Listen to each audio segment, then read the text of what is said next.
விசேஷமாக இந்த நாளிலே நாம் உறுதியாக இருக்கக்கூடியவர்களுக்கு நமக்கு நிறைவேற்றிருந்தார்.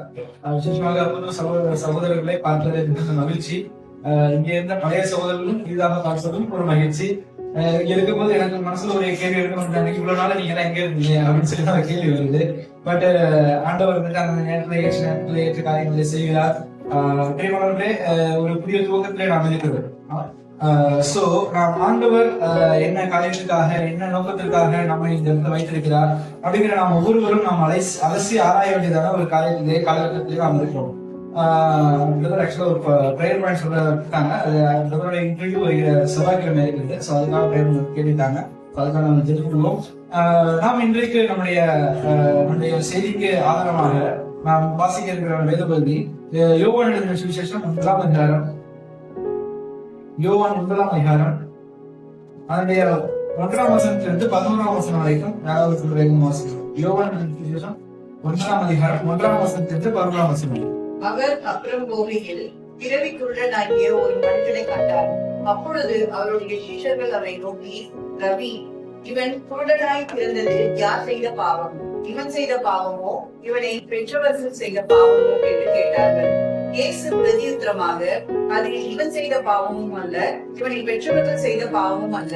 தேவனுடைய கிரியைகள் இவனிடத்தில் வெளிப்படும் பொருட்டு இப்படி பிறந்தான். பகற்காலமாய் இருக்கும் மட்டும் நான் என்னை அனுப்பினவருடைய கிரியைகளை செய்ய வேண்டும். ஒருவனும் கிரியை செய்யக்கூடாத ராக்காலம் வருகிறது. நான் உலகத்தில் இருக்கையில் உலகத்திற்கு ஒளியாய் இருக்கிறேன் என்றார். இவைகளை சொல்லி அவர் தரையிலே துப்பி உமிழ் நீரினால் சேருண்டாக்கி அந்த சேற்றை குருடனுடைய கண்களின் மேல் பூசி, நீ போய் சீலோவாம் குளத்திலே கழுவும் என்றார். சீலோவாம் என்பதற்கு அனுப்பப்பட்டவன் என்று அர்த்தமாம். அப்படியே அவன் போய் கழுவி பார்வை அடைந்தவனாய் திரும்பி வந்தான். அப்பொழுது அயலகத்தாரும் அவன் குருடனாய் இருக்கையில் அவனை கண்டிருந்தவர்களும், இவன் உட்கார்ந்து பிச்சை கேட்டுக் கொண்டிருந்தவன் அல்லவா என்றார்கள். சிலர் அவன்தான் என்றார்கள். வேறு சிலர் அவனுடைய சாயலாய் இருக்கிறான் என்றார்கள். அவனோ நான் தான் அவன் என்றான். அப்பொழுது அவர்கள் அவனை நோக்கி, உன் கண்கள் எப்படி திறக்கப்பட்டது என்றார்கள். அவன் பிரதியுத்தரமாக, இயேசு எண்ணப்பட்ட ஒருவர் சேருண்டாக்கி என் கண்களின் மேல் பூசி, நீ போய் சீலோவாம் குளத்திலே கழுவு என்றார். அப்படியே நான் போய் கழுவி பார்வை அடைந்தேன் என்றார். இந்த இடத்துல நாம் வாசிக்க கேட்டதான இந்த சம்பவம் நாம் பலமுறை நாம் கேட்டிருக்கலாம். பல செய்திகளிலே பல இடங்களிலே நாம் கேட்டிருக்கலாம். ஒரு பிறவிக்குருடைய வாழ்க்கையிலே நடந்ததான மிகப்பெரிதான ஒரு அதிசயத்தை குறித்து நாம் இங்கே வாசிக்கிறோம். வேதத்திலே நாம் 3 இடங்களிலே இந்த குருடர்கள் பார்வையிட விஷயத்தை குறித்து நாம் வாசிக்க முடியும். மத்திய விஷயத்தை வாசிக்கிறார்களே 2 குருடர்கள் காரணம் சொல்லப்படுகிறார். அதுபோல எரிகோவிலிருந்து வருகிறார்களே தாவிதுக்குமாரே இறங்கு என்று சொல்கிறாங்க. அந்த பக்தியினுடைய காரியத்தை குறித்து நாம் வாசிக்கிறோம். அதுபோல யோவான் இந்த இடத்துல நாம் வாசிக்கிறாங்க. யோவான் 9ஆம் அதிகாரத்தை நாம் வாசிக்கிறோம். ஒரு பிறவிக்குருடைய காரியத்தை குறித்து நாம் இங்கே வாசிக்கிறோம். பிரியமானவர்களே, இந்த சம்பவத்தை நாம் பார்க்கிறவர்களே அநேக ஆவிக்குரிய காரியங்களை நாம் இதிலிருந்து கற்றுக்கொள்ள முடியும். இது ஒரு சாதாரண ஒரு மிராக்கிள் அப்படின்னு சொல்லி ஆண்டவர் செய்ததான 6வது அற்புதம் என்று சொல்லி நாம் படித்தாலும் கூட, இன்றைக்கு நம்முடைய ஆவிக்குரிய வாழ்க்கைக்கு, நம்முடைய தனிப்பட்ட வாழ்க்கைக்கு, நமக்கும் தேவனுக்கும் உள்ள ஒரு தொடர்பிலே அநேக ஆவிக்குரிய சத்தியங்களை நாம் இந்த இடத்துல இருந்து நாம் படிக்க முடியும். முதலாவது பிரியமானவர்களே, இந்த வசனத்தை இப்படியாக ஆரம்பிக்கிறது. அவர் அப்புறம் போகையில் பிறவிக்குருடனாகிய ஒரு மனுஷனை கண்டார் என்று சொல்லி சொன்ன வாசகம்.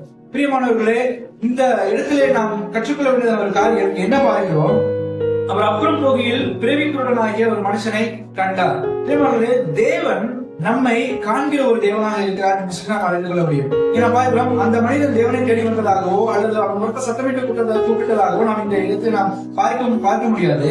ஆனால் அவர் அப்புறம் போகையில் பிறவிக்குருடனாகிய ஒரு மனுஷனை கண்டார் என்று சொல்லி வாசிக்கிறோம். பிரியமானவர்களே, இந்த சிந்தை நம்முடைய வாழ்க்கையிலே நம்மை உற்சாகப்படுத்தக்கூடியதாக இருக்கிறது. காரணம் என்ன? தேவன் நம் ஒவ்வொருவரையும் நம்முடைய நிலைமைகளிலே அவர் காண்கிற தேவனாக இருக்கிறார் என்று சொல்லி நாம் வாசிக்க முடியும். நாம் அநேக சம்பவங்களை நாம் வேதத்திலிருந்து நாம் பார்க்க முடியும். பிரியமானவர்களே, நாம் பழைய நியமத்தை பார்க்கும்போது ஒரு தாய் தன்னுடைய குழந்தைக்காக அந்த ஜீவன் போகிற நேரத்திலே அந்த பாலைவனுக்கு அருகிலான நிலையிலே தேவன் அங்கே ஒரு உத்தரவை கொடுக்கிறார். மாத்திரமான அந்த பெண் அப்படியாக ஒரு வார்த்தை சொல்கிறார், நீர் என்னை காண்கிற தேவன் என்று சொல்லி ஆதியாகமம் 16:13 வாசிக்க முடியும். பிரியமானவர்களே, தேவன் எல்லா நிலைமைகளிலும் எல்லா மனுஷர்களையும் தேவன் காணக்கூடியவராக இருக்கிறார். நாம் ஒருவரை நினைத்துக் கொண்டிருக்கலாம், நம்மை நோக்கி பார்ப்பதற்கு, நம்மை விசாரிப்பதற்கு, நம்மை காண்பதற்கு ஆட்கள் இல்லை என்று சொல்லி நாம் வாசிக்கலாம். ஆனால் இங்கே நாம் கற்றுக்கொள்கிற சத்தியம் என்ன? தேவன் நம்ம ஒவ்வொரு காணக்கூடியவராக இருக்கிறார். மட்டுமல்ல, தேவனுடைய சுபாவமாக இது இருக்கிறது. இதை நாம் தொடர்ந்து வாசிக்கும் போது 2 நாளாகமம் 16ஆம் அதிகாரம் 9ஆம் வசனத்தை வாசிக்கலாம். 2 நாளாகமம் 16:9. கொஞ்சம் சீக்கிரம் வாசிங்க. 2 நாளாகமம் 16:9. தம்மை பற்றி உத்தம இருதயத்தோடு இருக்கிறவர்களுக்கு தம்முடைய வல்லமையை விளங்க பண்ணும்படி கர்த்தருடைய கண்கள் பூமி எங்கும் உலாவிக் கொண்டிருக்கிறது. ஓகே, இங்க நான் பார்க்கிறோம், கர்த்தருடைய கண்கள் பூமி எங்கும் உலாவிக் கொண்டிருக்கிறது வாசிக்கிறோம். அதுல நீதிமொழிகள் 15ஆம் அதிகாரம் 3ஆம் வசனத்தை வாசிக்கலாம். நீதிமொழிகள் 15:3.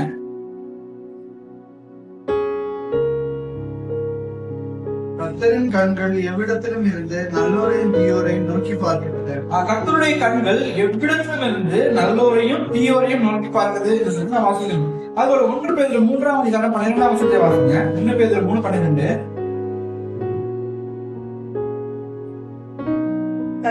கர்த்தராகிய தேவனை உங்கள் இல்ல 1 பேதுரு 3:12.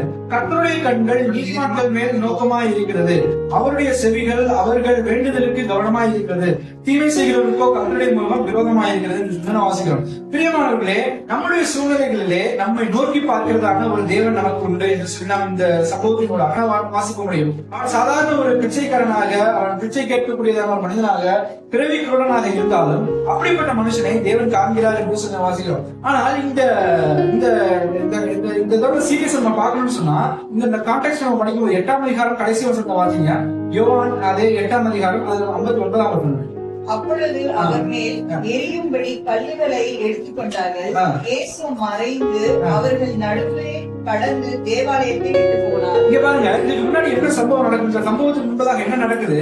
ஆண்டவரே இயேசு கிறிஸ்துவை அந்த தேவாலயத்தில் அவர் உபதேசம் செய்த நிலையிலே அவரை கல்லறியும்படியாக அவர் கல்லுகளை எடுத்துக்கொண்டார்கள். அப்பொழுது இயேசு அங்கிருந்து மறைந்து சென்றார் என்று சொன்னார்கள். இங்கே ஒரு எதிர்ப்பினுடைய ஒரு காலகட்டத்துக்குள்ளாக அந்த சம்பவம் இருந்தாலும் சற்று நாட்கள் கழித்து ஆண்டவர் தேவனவர்களே அந்த மனிதனை பார்த்து ஒரு மிகப்பெரிதான அதிசயத்தை அவர் செய்கிறார் என்று சொன்னா வாசிக்கிறோம். இதுல நாம் கற்றுக்கொள்கிற காரியம், தேவனால் முடியாதது என்று ஒரு காரியம் கிடையாது.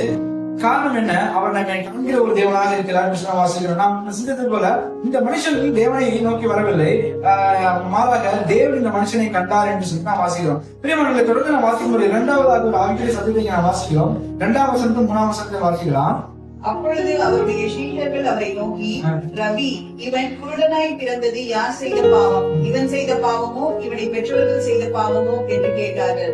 இயேசு பிரதியுத்தரமாக, அது இவன் செய்த பாவமும் அல்ல, இவனை பெற்றோர்கள் செய்த பாவமும் அல்ல, தேவனுடைய கிரியைகள் இவனிடத்தில் வெளிப்படும் பொருட்டு இப்படி பிறந்தான். பிரியமானவர்களே, இங்க இந்த வசனத்தை படிக்கும் போது உலகமா நம்ம சில இடத்துல நம்ம கேட்டிருக்கோம் இல்லையா? மக்கள் இப்படியா சொல்லுவாங்க, இது யார் செஞ்ச பாவமோ, என்ன பாவம் பண்ணாலும் அப்படின்னு சொல்லி சொல்லுவாங்க. சரியா? அது போல சில பேர் இப்படி சொல்லுவாங்க, போன ஜென்மத்துல என்ன தப்பு பண்ணாலும் இந்த ஜென்மத்துல அனுபவிக்கிறான் அப்படின்னு சொல்லி சொல்லுவாங்க. ஆனா வேதம் சொல்லுகிறது இப்படி ஒரு அந்த ஜென்மம் அது போல கிடையாது. மனுஷன் ஒரே தரம் பிறப்பதும் அவர் மறைப்பதும் பின்பு நியாயத்தை படைப்பதும் வேதம் தெளிவாக சொல்லுகிறது. ஆனால் தேவன் ஏன் சில காரியங்களை நம்முடைய வாழ்க்கையை அனுமதிக்கிறார் என்று சொன்னால் அதற்குரிய விடையை படிக்கிறோம். இது இவன் செய்த பாவம் அல்ல, இவனை பெற்றோர்கள் செய்த பாவம் அல்ல, தேவனுடைய கிரியைகள் இவனுக்கு வெளிப்படும் பொருட்டு இப்படி பிறந்தார் என்று சொன்ன பிரியமானே, தேவன் நம்முடைய வாழ்க்கையிலே வைத்திருக்கிறதான நிகழ்கிறதான ஒரு காரியம். இது ஒருவேளை தேவன் நம்மை தண்டிக்கிறதுக்காக நம்ம செய்திருக்கலாம் என்று நாம் எடுக்க தேவையில்லை. காரணம் என்ன?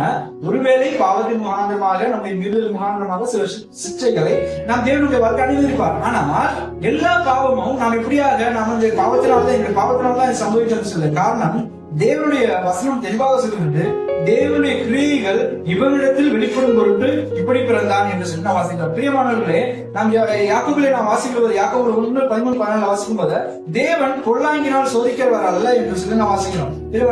ஆனால் இன்றைக்கு நம்ம சொசைட்டில எப்படி இருக்கும், யாருக்கா ஏதாவது ஒரு தப்பு நடந்துச்சு அப்படின்னு சொன்னாங்க, இவனுக்கு வேணும், என்னது இவனுக்கு நல்லா வேணும், காரணம் இவன் பண்ணாங்க அதான் ஆண்டவர் நல்லா அடிச்சாருன்னு சொல்லுவாங்க. ஆனா தேவன் ஒருபோதும் மனிதனை பொல்லாங்கினால் சோதிக்கிறவர்கள, மாத்திரமல்ல அவர் தேவனுடைய கிரியைகள் நமக்கு வெளிப்படும் பொருட்டு, மாத்திரமல்ல தேவனுடைய சித்தம் நம்மளை வெளிப்படும் பொருட்டு இந்த காரியங்களை தேவன் அனுமதிக்கிறார். இதை நாம் லாசருடைய சமூகத்துக்கு நான் வாசிக்கிறோம். யோவான் 11ஆம் அதிகாரம் 4ஆம் வசனத்திலே வாசிக்கிறோம். யோவான் 11:4. இயேசு அதை கேட்ட பொழுது, இந்த வியாதி மரணத்துக்கு ஏதுவாய் இராமல் தேவனுடைய மகிமை விளங்குவதற்கு ஏதுவாய் இருக்கிறது. தேவனுடைய குமாரனும் அதனாலே மகிமைப்படுவார் என்றார்.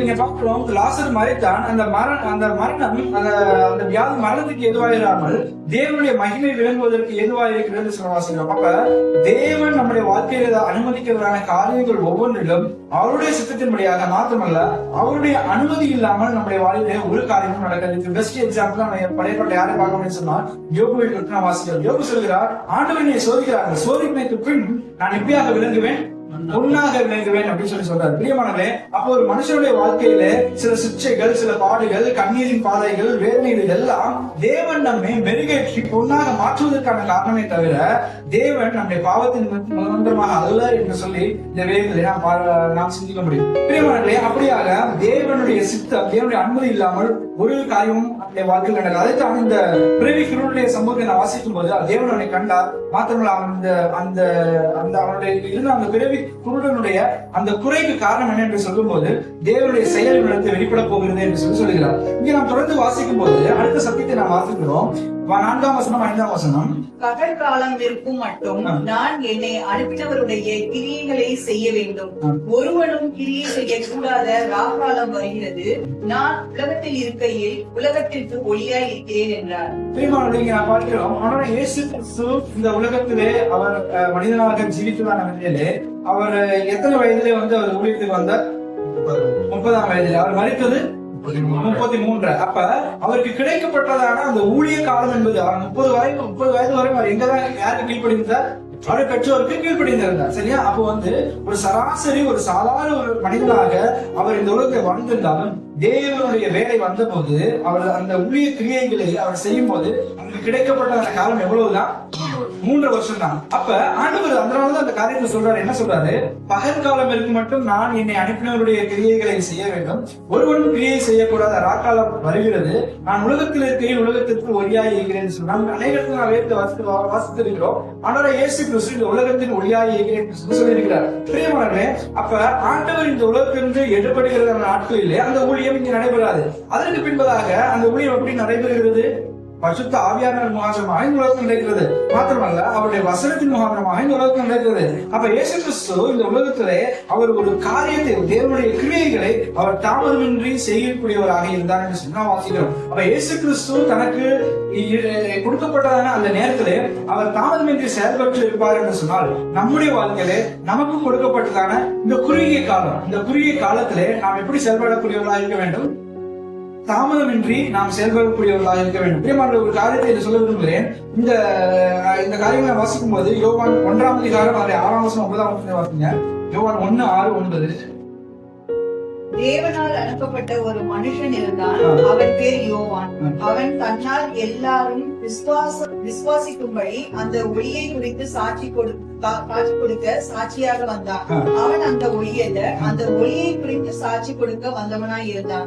உலகத்திலே வந்து எந்த மனுஷனையும் பிரகாசிப்பிக்கிற ஒளியே அந்த மெய்யான ஒளி. அப்ப இந்த மெய்யான ஒளி யார் என்று நாம் படிக்கிறோம். ஆனால் இயேசு கிறிஸ்து இந்த உலகத்திலே எந்த மனுஷனையும் பிரகாசிப்பிக்கிற ஒளியாக இருக்கிறார் என்று சொன்னா வாசிக்கிறோம். அதே போல யோவான் 8ஆம் அதிகாரம் 12ஆம் வசனத்தை வாசிக்கிறோம். யோவான் 8:12.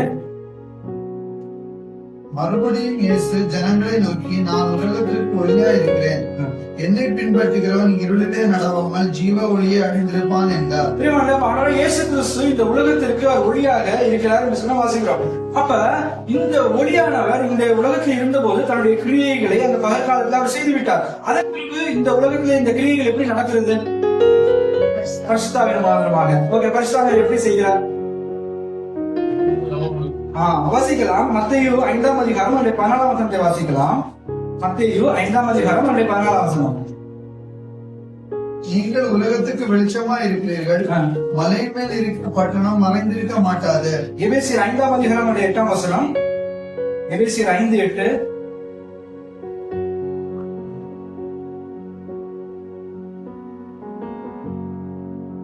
முற்காலத்தில் நீங்கள் அந்தகாரமாய் இருக்கிறீர்கள், இப்பொழுதோ கர்த்தருக்குள் வெளிச்சமாய் இருக்கிறீர்கள், வெளிச்சத்தின் பிள்ளைகளாக நடந்து கொள்வார். பிரியமானவர்களே, ஆண்டவராகிய இயேசு கிறிஸ்து உலகத்தில் ஒளியாக இருந்தார். அவர் இந்த உலகத்தில் விட்டு அவர் பரமேறி சென்ற போது பரிசுத்த ஆவியானவர் தந்திருக்கிறார். அந்த பரிசுத்த ஆவியானவருடைய வெளிச்சத்திலே பிரியமானவர்களே, இன்றைக்கு நம்மை தேவன் எப்படியாக மாற்றி இருக்கிறாரா? எப்படி மாற்றிருக்கிறாரு? வெளிச்சமா மாற்றிருக்கிறார். வசனம் என்ன சொல்லுது? முற்காலத்திலே நீங்கள் அந்தகாரமா இருந்தீர்கள். அப்ப பாவம் அது எதற்கு ஒப்புமையாக சொல்லப்படுகிறது? அது அந்தகாரத்திற்கு, இருளுக்கு ஒப்பாக சொல்லப்படுகிறது. நம்ம அந்தகாரத்திலே நாம் அந்தகாரமாக இருந்தீர்கள், இப்பொழுதும் கர்த்தருக்குள் வெளிச்சமாக இருக்கிறீர்கள். பிரியமானவர்களே, அப்ப தேவன் நம்ம இன்றைக்கு வெளிச்சமாக இந்த உலகத்தில் வைக்கிறார்கள். நம்ம என்ன பண்ணணும்? வெளிச்சத்தின் பிள்ளைகளாக நாம் நடந்து கொள்ள வேண்டும். எப்படி வெளிச்சத்தின் பிள்ளைகளாக நடந்து கொள்ள முடியும்? இதெல்லாம் நம்ம பேசுறதுக்கு கரெக்டா இருக்கும். சரியா? பிரசங்கம் பண்றதுக்கு வெளிச்சமா இருங்க அப்படின்னு சொல்றதுக்கு எனக்கு கரெக்டா இருக்கும். பிராக்டிகலா சொல்லுங்க பிரதர். கரெக்ட். சங்கீதம் 119:105. சங்கீதம் 119:105 வேதம் என்ன சொல்றது? சங்கீதம் 119:105. உன்னுடைய வசனம் என் கால்களுக்கு தீபமும் என் பாதைக்கு வெளிச்சமாயிருக்கும். பிரியமானவர்களே, இப்ப நாம் இந்த உலகத்திலே ஒளியாக நாம் இருக்க, வெளிச்சமாக இருக்க வேண்டும் என்று சொன்னால் நாம் எதை பிரகாசிக்க வேண்டும்? நாம் எதை பிடித்துக் கொள்ள வேண்டும்? வசனத்தை பிடித்துக் கொள்ள வேண்டும். வசனம் என் கால்களுக்கு தீபமும் என் பாதைக்கு வெளிச்சமுமாய் இருக்கிறது சொல்ல வாசிக்கிறோம். 2 பேதுரு 1:19 வாசியுங்கள். 2 பேதுரு 1:19.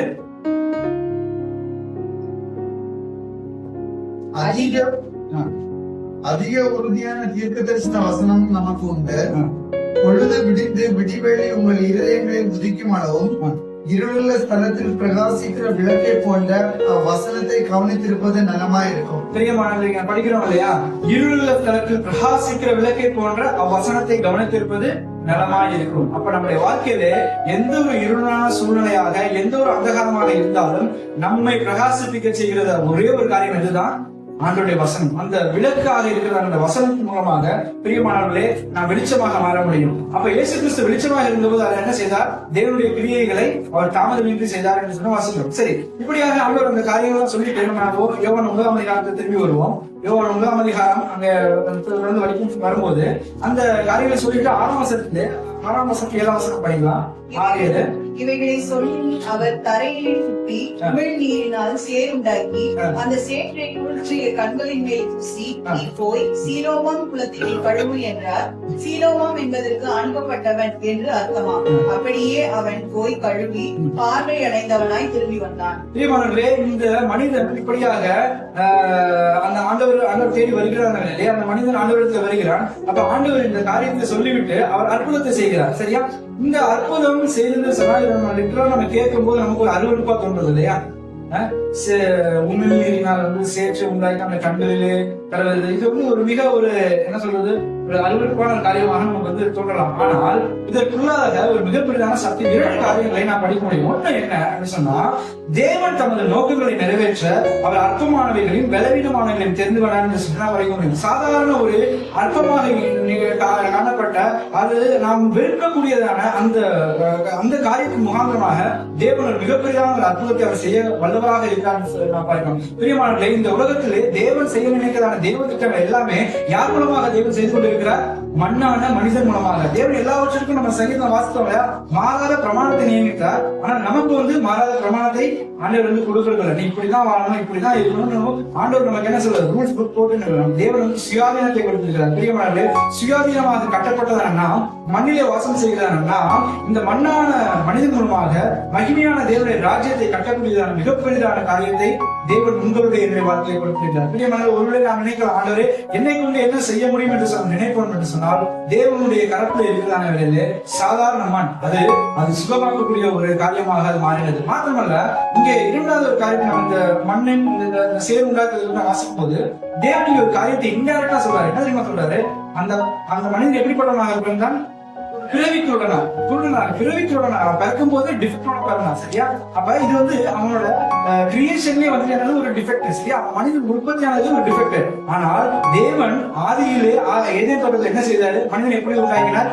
மண்ணினாலே அவன் உண்டாக்கினார். அப்ப ஆண்டவர் அந்த காரியத்தை நினைவுபடுத்துகிறார். இந்த டிஃபெக்ட யாருனாலதான் சரி பண்ண முடியும்? கிரியேட்டரால்தான் சரி பண்ண முடியும். யார் உண்டாக்கினாரோ அந்த நபரினால்தான் சரியாக்க முடியும் என்று சொல்லி தேவன் தன்னை சிருஷ்டிப்பின் தேவனாக ஆதியிலே இருந்த தேவன் என்பதை இந்த இடத்துல அவர் நிரூபிக்கிறார். பிரியமானவர்களே, இந்த சேருண்டாக்கி அந்த சுகத்தை ஆண்டவர் கொடுக்கிறார். அப்படிப்பட்ட தெய்வம் நேற்று இன்றும் என்றும் மாறாத தெய்வமாக இருக்கிறார். மாத்திரம் இங்க அடுத்த ஒரு சம்பவம் படிக்கிறோம். அவங்க மனுஷனுக்கு என்ன பண்ணியாச்சு? ஆண்டவர் சேருண்டாக்கி கண்ணில் பரவியாச்சு. சரியா? இப்ப அடுத்த ஸ்டெப் என்னது? இவனை போய் ஆண்டவர் சொல்றாரு. ஒருவேளை ஆண்டவர் சும்மா கையை வச்சு நம்ம பேர்ல மற்ற இடத்துல பாடிக்கலாம். ஏன்னா ஆண்டவர் கையை வைக்கணும் அவன் சுகம் பெற்றான், சொல்லினால சுகம் பெற்றான், தொட்டவனும் சுகம் பெற்றாங்க அப்படிலாம் இருக்கு. நம்ம அப்போஸ்தலர் படிக்கும்போது அவங்களுடைய நிழல் அந்த ட்ரெஸ் எல்லாம் வஸ்திரங்கள் பட்டமாதான் சுகம் பெற்றாங்க. ஆனா இங்க ஒரு ஸ்பெஷலான ஒரு காரியத்தை ஆண்டவர் சொல்லுகிறார். இங்க இதுக்குள்ள இருக்கிற ஆவிகள் சத்தியங்கள் சொல்ற, நீ போய் என்ன பண்ண, போய் கல்வி எதை காண்பிக்கிறதுன்னு சொன்னால் அவனுக்கு விசுவாசம் இருக்கிறது. அந்த விசுவாசத்தை என்ன பண்ணணும், செயல்படுத்துறதுக்கு ஆண்டவர் வாய்ப்பு கொடுக்கிறார் வாசிக்கிறோம். அப்ப அந்த விசுவாசத்தை செயல்படுத்த சொல்லுகிறார். அதே போல நம்முடைய வாழ்க்கையில நாம் விசுவாசிகள் என்று அழைக்கப்பட்டாலும் நாம் வேதத்தில் அநேக வசனங்களை நாம் வாசிக்க முடியும். எபிரேயர் 11:6 விசுவாசம் இல்லாமல் தேவனுக்கு பிரியமா இருப்பது கூடாத காரியம். அப்ப தேவனுக்கு நாம் பிரியமா இருக்கணும் சொன்னா நம்முடைய வாழ்க்கையில ஃபர்ஸ்ட் என்ன இருக்கணும், விசுவாசம் இருக்கணும். அந்த விசுவாசம் மாத்திரமல்ல, யாக்கோபு 2:20 நான் வாசிக்கும் போது கிரியைகள் இல்லாத விசுவாசம் செத்தது என்று விசுவாசம். எனக்கு விசுவாசம் உண்டு அப்படி சொல்லி நம்ம அப்படியே இருக்க முடியுமா? அந்த விசுவாசம் எதுல வரணும், கிரியையிலும். அதைத்தான் ஆண்டவர் இந்த இடத்துல இந்த காரியத்தை நமக்கு கற்றுக் கொடுக்கிறார். அந்த மனுஷனுக்கு விசுவாசம் இருந்தது, ஆனா அந்த விசுவாசம் கிரியையிலே நடத்தப்படுகிறது. மூன்றாவதாக இந்த சம்பவத்தை, இந்த சுடப்பட்ட காரியத்தை நாம் இன்னொரு காரியத்தை படிக்க முடியும். சீலோவம் என்கிறதான ஒரு குலத்தை பற்றி படிக்கிறோம் இல்லையா? இந்த சீலோவம் என்பது இங்க இந்த வேதத்தில் அர்த்தம் கொடுக்கப்பட்டிருக்கிறது. அனுப்பப்பட்டவன் என்ற அர்த்தம். இங்க இருந்து 2 நிலைமையில நம்ம இந்த தியானிக்கலாம். ஒன்று, அனுப்பப்பட்டவன் யாரை குறித்து என்று சொன்னால் ஆண்டவராகிய இயேசு கிறிஸ்துவை. அப்ப ஒரு மனுஷனுக்கு சுகமும் அவனுடைய சௌக்கியமும் எங்கதான் இருக்கிறது, அங்கு சீலோவாமிலே தான் இருக்கிறது. அப்ப இயேசு கிறிஸ்துவிடத்தில் ஒரு அறிவியலாமல் தான் அவன் சுகப்பட்டவனாக இருக்கிறான் என்பது நமக்கு அறிந்த உண்மை. ஆனால் இது இன்னொரு கோணத்தை நம்ம படிக்கும் போது எப்படி படிக்கலாம் என்று சொன்னால், இன்றைக்கு தேவன் நம்மை எப்படிப்பட்டவர்களாக மாற்றி இருக்கிறார் சொன்னால் சீலோவாம் குழந்தைகளாக மாற்றி இருக்கிறார். காரணம் என்ன? நாம் பார்க்கிறோம், இந்த மனுஷனுடைய வாழ்க்கையில தேவன் தன்னுடைய கிரியைகளை நடப்பித்து அவன் அந்த விசுவாசம் பூர்ணமாக இருப்பான் எங்க போக சொல்றாரு, சீலோவாம் குளத்துக்கு போக சொல்றாரு. சரியா? அங்க சீலோவாம் குளத்துல போய் அவன் கழுவும் போது அவன் பார்வை அடைய வேண்டும். இதுதான் ப்ரொசீஜர். இங்க நம்ம பார்க்கிறோம், அந்த குளத்துக்கு வருகிறான இங்க நம்முடைய வாழ்க்கையில எப்படி நம்ம படிக்க முடியும் சொன்னா, ஆண்டவர் நம்மை குழந்தைகளாக மாற்றுவேன். ஏன் அப்படி சொன்னா, ஆண்டவர் நம்முடைய வாழ்க்கையிலே எதை கொடுத்திருக்கிறார், ஆண்டவர் இயேசு கிறிஸ்துவை கொடுத்திருக்கிறார். அவர் தான் யாரு, ஜீவ தண்ணீர் என்று சொல்லி வாசிக்கிறோம். அப்ப இயேசு கிறிஸ்து நம்முடைய வாழ்க்கையில இருக்கிறாங்க, நம்முடைய வாழ்க்கையின் செயல்களில் இருக்கும் போது நாம் மற்றவர்களுக்கு எதை கொடுக்க முடியும், ஜீவ தண்ணீரை கொடுக்க முடியும். நம்ம படிச்சமா இருக்கிறோம், படிச்சோம். அதே போல நம்ம எப்படியாக இருக்கிறோம், நாம் ஜீவ தண்ணீராக நம்ம ஜீவ தண்ணீராக இயேசு கிறிஸ்துவை நாம் கொடுக்கக்கூடியவர்களாக காணப்பட வேண்டும். அந்த ஆதாரமாக இருக்கிற வசனங்களை வாசிக்கலாம். யோவான் 4:14 வாசிங்க. யோவான் 4:14 வசனம். நான் கொடுக்கும் தண்ணீரை குடிக்கிறவனுக்கோ ஒரு காலம் தாகம் உண்டாகாது.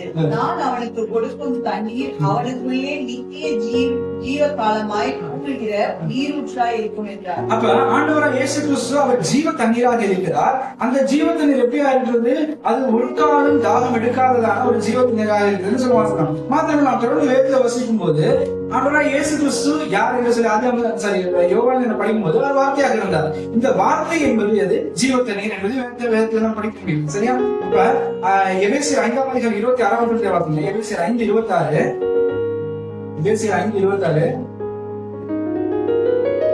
அதை திருவசனத்தை கொண்டு தண்ணீர் முழுக்கினால் சுத்திகரித்து பரிசுத்தமாக்குகிறது. ஓகே. அப்ப இங்க சபையுடைய காரியத்தை ஆண்டவர் சொல்லுகிற வேளையிலே ஆண்டவர் எதனாலே சபையை கரைதறி முதலானவர்கள் ஒன்றுமில்லாமல் எப்படி பரிசுத்தமாக மாற்றுகிறார்னு சொன்னா திருவசனமாகிய தண்ணீர் முழுக்கினாலே. அப்ப திருவசனம் எதற்காக இங்க ஒப்புமையாக்கப்பட்டிருக்கிறது, இங்கே வசனத்துக்கு ஒப்புமையாக்கப்பட்டிருக்கிறது. பிரியமானவர்களே, இன்றைக்கு தேவன் ஒரு அதிசயத்தை செய்ய வேண்டும் அல்லது ஒரு மாற்றத்தை செய்ய வேண்டும் என்று சொன்னால் அந்த மனிதன் எங்கதான் போகணும், சீலோவாம் குளத்துக்கு வரணும். சீலோவாம் குளம் இங்கே உண்மையாக எதிர்த்து சொல்லப்பட்டிருக்கிறது, நம்முடைய கிறிஸ்தவ வாழ்க்கையை சொல்லப்பட்டிருக்கிறது. அப்ப கிறிஸ்தவ வாழ்க்கை ஒரு மனுஷன் வருகிறாங்களே அவனுக்கு சுகம் பெற வர வேண்டும் என்று சொன்னா அந்த குளத்துல என்ன இருக்கணும், ஜீவன் தண்ணீர் இருக்கணும். குளத்துல என்ன இருக்கணும், தண்ணீர் இருக்கணும். ஆனா இன்னைக்கு நம்முடைய வாழ்க்கையில எப்படி இருக்கு தெரியுமா, ஒரு மனுஷன் வரலாம், குளத்தை பாக்குறான், அங்க என்ன இல்ல, தண்ணி இல்ல.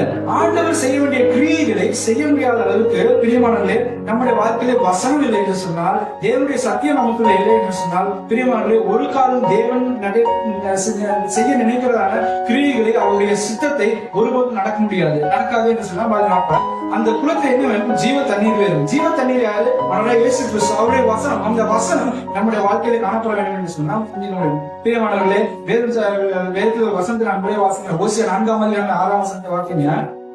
நாங்க ஆண்டவருடைய எச்சரிப்பின் சத்தத்தை சொல்லுகிறார்.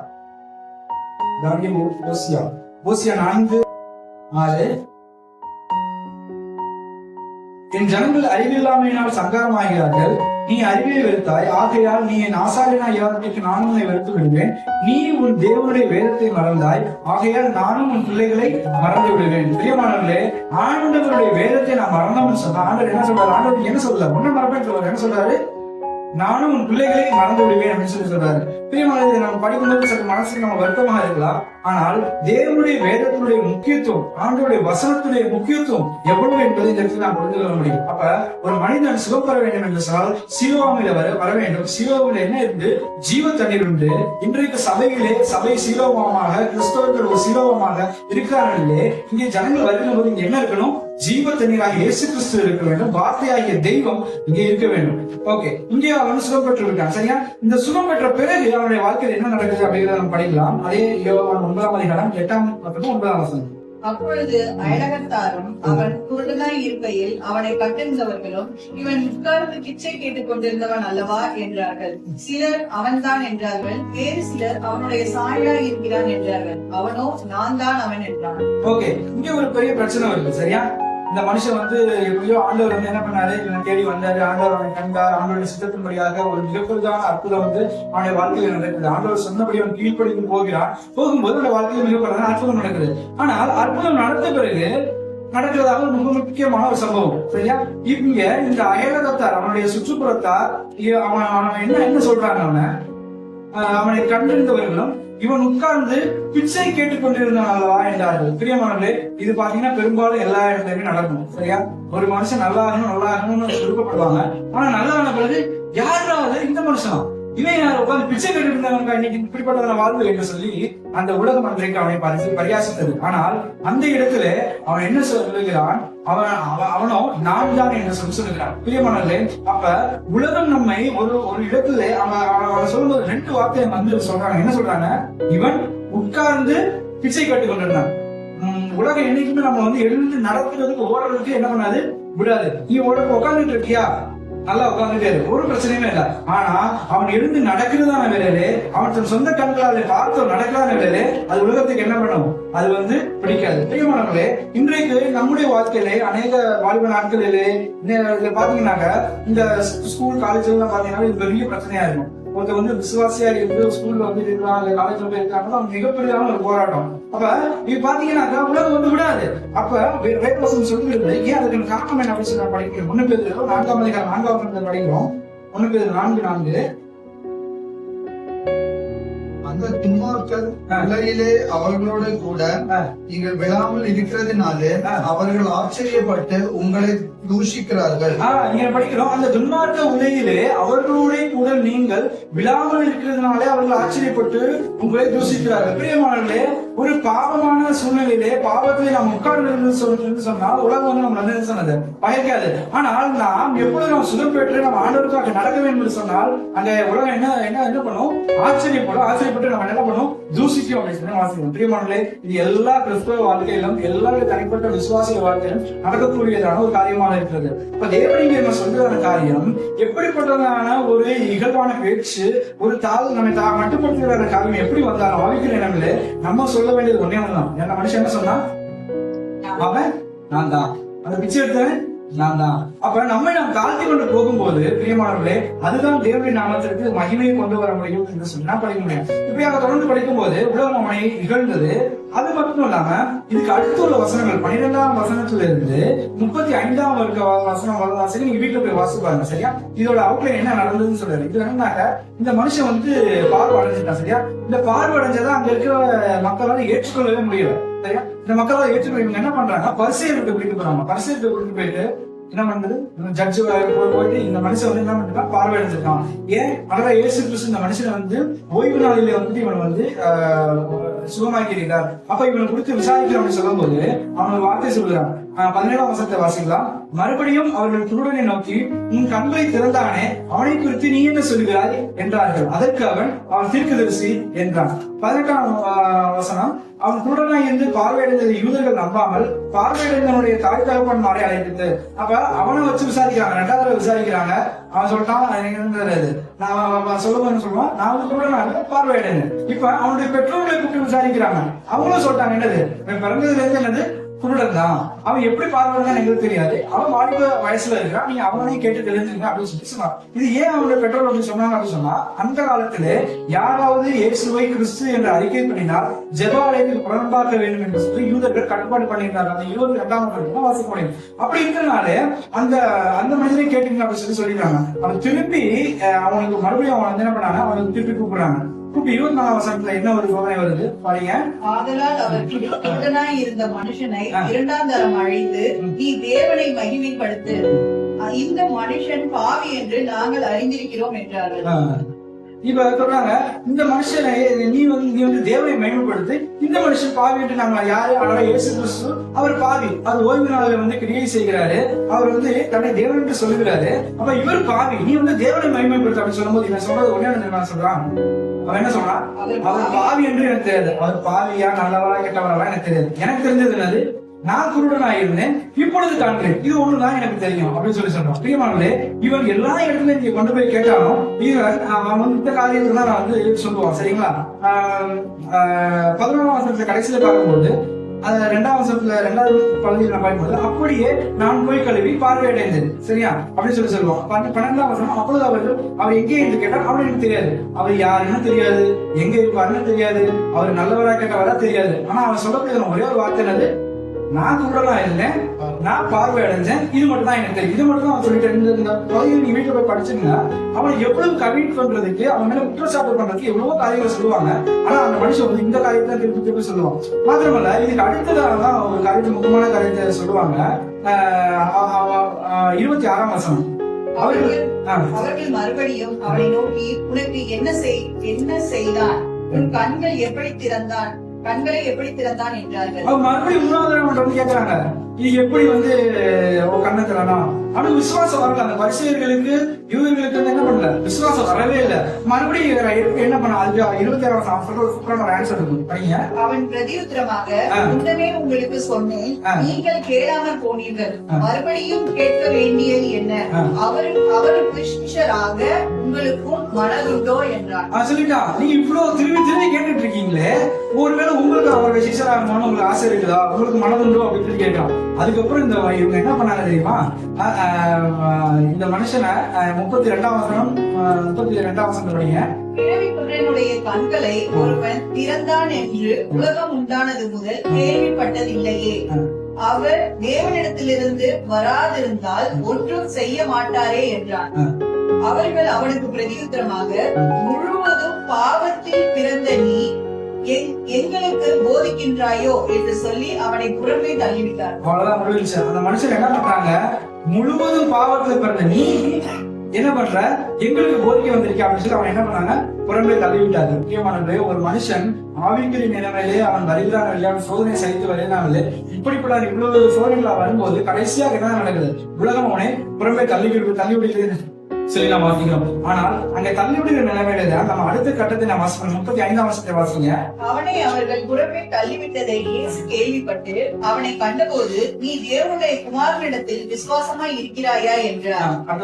அதற்கு அவன், ஆண்டவரே, அவரிடத்தில் நான் விசுவாசமாய் இருக்கும்படிக்கு அவர் யார் என்றார். இயேசு அவனை நோக்கி, நீ அவரை காண்கின்றாய், உன்னுடனே பேசுகின்றவர் அவர்தான் என்றார். உடனே அவன், ஆண்டவரே, விசுவாசிக்கின்றேன் என்று சொல்லி அவரை பணிந்து கொண்டான். அவ்வளவுதான் முடிஞ்சு. இங்க பாத்தீங்கன்னா ஆண்டவர் உலகம் அந்த பரிசேயரோட புறம்பே தள்ளுவதானே ஆண்டவர் மறுபடியும் அவனை காண்கிறார். 1ஆம் வசனத்தில் நாம் பார்த்தோம், அங்கே கண்டது அந்த காட்சிக்கும் இங்கே காண்கிற காட்சிக்கும் ஒரு வித்தியாசம் உண்டு. முதல்ல ஆண்டவர் சுகத்தை கொடுக்கிறார், அவனுக்கு வந்துட்டு ரட்சிப்பை திணிக்கவில்லை. ஆனால் 2ஆம் வசனத்தை பார்க்கும்போது இங்கே சுகப்பெற்ற மனுஷன் தன்னுடைய வாழ்க்கையில அவர் போராடி வருகிறான். ஆண்டவர் இப்போதான் என்ன சொல்றாரு, அந்த விசுவாசத்தை பற்றி அவன் பேசுறாரு. நீ தேவனுடைய குமாரனுக்கு விசுவாசமா இருக்கிறாயா, அவன் குமாரன் யார் அப்படி சொல்லும் போது, உன்னுடனே பேசுகிறவர் அவர் தான் என்றார் சொல்லி அவன் சொல்லினான், ஆண்டவரே உண்மை விசுவாசிக்கிறேன் என்று சொல்லி அவரை பணிந்து கொண்டான் என்று சொன்ன. பிரியமானே, இது எதை காண்பிக்கிறது? இதனுடைய ஆவிக்குரிய வளர்ச்சியிலே ஒரு வளர்ச்சியை காண்பிக்கிறது. இது ஆவிக்குரிய வளர்ச்சி காரணம் என்ன? ஆண்டவருக்கு செஞ்சதான் என்ன பண்ணால மறக்கவே இல்லை. அவன் மைண்ட்ல இருந்ததுதான் ஒன்னே ஒண்ணுதான், நான் குருடனா இருந்தேன், நான் பார்வை இல்லாம இருந்தேன், ஆண்டவர் வந்து எனக்கு சொல்லி கொடுத்தாரு, நான் பார்வையிடுறேன். இதைத்தான் எல்லா நபர்களுக்கும் சொல்லிட்டே வரும்போது அவன் ஆவிக்குள்ள வளர்ந்து வருகிறாங்க. பிரியமானவர்களே, அங்க நம்ம பார்க்கிறோம், அவன் ஆண்டவரை அவன் விசுவாசித்து அவரை ஏற்றுக்கொள்கிறேன்னு சொல்லியிருக்கான். இங்க நம்ம படிக்கிறோம், இந்த மனுஷனுடைய லைஃப் டிரான்சிஷன் எப்படி நடந்துச்சுன்னா 11ஆம் வசனத்தை படிங்க. 11ஆம் வசனத்துல அவன் பிரதியுத்தரமாக இயேசு என்னப்பட்ட ஒருவர் 17ஆம் வசனம் கடைசி பகுதி, நீ என்ன சொல்லுகிறாய் என்றார்கள். அதற்கு அவர் தீர்க்கதரிசி என்றான். ஓகே. 38ஆம் வசனம், உடனே அவன் ஆண்டவரே விசுவாசிக்கிறேன் என்று சொல்லி அவரை பணிந்து கொண்டான். இந்த மனுஷன வாழ்க்கையில பாருங்க, அவனும் இயேசு எப்படிப்பட்ட ஒரு நபராக ஆரம்பிச்சா, இயேசு எனப்பட்ட ஒருவர் அப்படின்னு இங்கிலீஷ்ல மேன் அப்படின்னு சொல்லி படிக்கிறோம். 17ஆம் வசனத்துல படிக்கும்போது அவரை தீர்க்கதரிசி என்று சொல்கிறார், அவர் ப்ராஃபட் ஆக சொல்கிறார். 3வது நாம் படிக்கிறோம், அவரை ஆண்டவராக மை லார்ட் அப்படின்னு சொல்லி ஆண்டவராக தன்னுடைய வாழ்க்கையில எல்லாமுமாக அவரை ஏற்றுக்கொள்கிறார். அந்த விசுவாசம் வருகிற நிலையில தான் அவன் என்ன பண்ணிடுறான், ஆண்டவரை பணிந்து கொள்கிறான்னு சொல்லி படிக்கிறோம். முக்கியமானவர்களே, ஆண்டவர் எப்படியாக ஒரு மனிதனுடைய வாழ்க்கையில அவனை எப்படியாக வளர்த்து கொண்டு வருகிறார் என்று சொல்லி வாசிக்க முடியும். முக்கியமானவர்களே, ஆண்டவர் நம்மை தேடி வருகிறவராக இருக்கிறார். இது சாதாரண ஒரு பிறவிகளுடைய காரியமாக நாம் சிந்தித்தாலும் இதிலே நமக்கு ஆவிக்குரிய நாம் கற்றுக்கொள்ள வேண்டியதான அநேக சத்தியங்களை நாம் இங்கே படிக்க முடியும். முக்கியமானவர்களே, நம்முடைய வாழ்க்கை எப்படியாக இருக்கும். ஒரு காலத்துல நம்மளாக நாம் பார்த்திருப்போம், அவரை முழுமையாக நாம் பார்த்திருப்போம், அவரை தீர்க்கதரிசியாக பார்த்திருப்போம். ஆனால் நாம் எப்படியாக நாம் வளர வேண்டும் என்று சொன்னால் அவரை ஆண்டவரை என்னுடைய எல்லாம் நீர்தான் என்று சொல்லி ஒரு விசுவாசித்து பணிந்து கொள்ளுகிறதான ஒரு நிலைமையில நாம் வர வேண்டும். நம்முடைய ஆண்டவர் நம்ம ஆர்த்திக்க வருவதற்கு முன்பதாக நம்ம வாழ்க்கையில என்ன வர வேண்டும், விசுவாசம். விசுவாசத்திற்கு பின்பு அவன் பணிந்து கொள்கிறான் என்று சொல்லி வாசிக்கிறான். பிரியமானவர்களே, இங்க நான் படிக்கிறாங்க கடைசியாக அந்த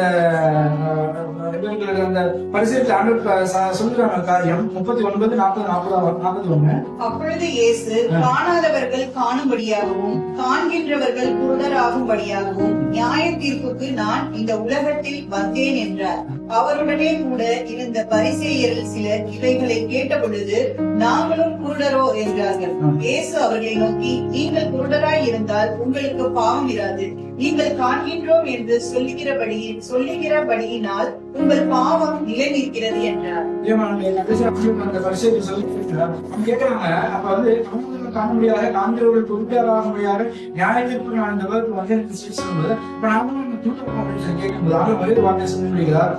நீங்கள் குருடரா இருந்தால் உங்களுக்கு பாவம் இல்லாது என்று சொன்னால், நாம் ஆண்டவரை பற்றி அறியவே இல்லை என்று சொன்னால் நமக்கு எந்த ஒரு வாதங்களுமே நமக்கு கிடையாது. ஆனால் ஆண்டவரை அறிந்து ஆண்டவருடைய சத்தியத்தை இன்னதென்று நாம் அறிந்து அவருடைய வேதவசனங்களை வாசித்து நாம் சபையில வந்து நம்ம ஆண்டவரோடு பயணிப்போம் என்று சொன்னால் அப்ப நம்ம வந்து போக்கு சொல்றதுக்கு ஒரு இடமுமே நமக்கு கிடையாது. அதுதான் இங்க ஆண்டவர் சொல்லி முடிக்கிறார். பிரியமானவர்களே, அன்றைக்கு குருடனாக அந்த மனிதன் ஆண்டவர் செய்த அந்த அற்புதத்தை மட்டும் சொல்லி அவனுடைய வாழ்க்கையில் ஆவிக்குரிய நிலை வளர்ந்தார். இன்றைக்கு நம்முடைய வாழ்க்கையிலே நாம் அதைத்தான் சிந்தித்து பார்க்க வேண்டும். வெளிப்படுத்தின விசேஷ சபைகளுக்கு ஆண்டவர் சொல்லுகிறார், ஆதியிலே நீ கொண்டிருந்த அன்பை விட்டார். நம்முடைய வாழ்க்கையிலே ஆதியிலே நாம் கொண்டிருந்த அன்பு, தேவன் மீது வைத்திருந்த அந்த வைராக்கியம், அது என்ன, அதை மாத்திரம் நாம் சிந்தித்துக் கொண்டிருந்தாலே போதும்.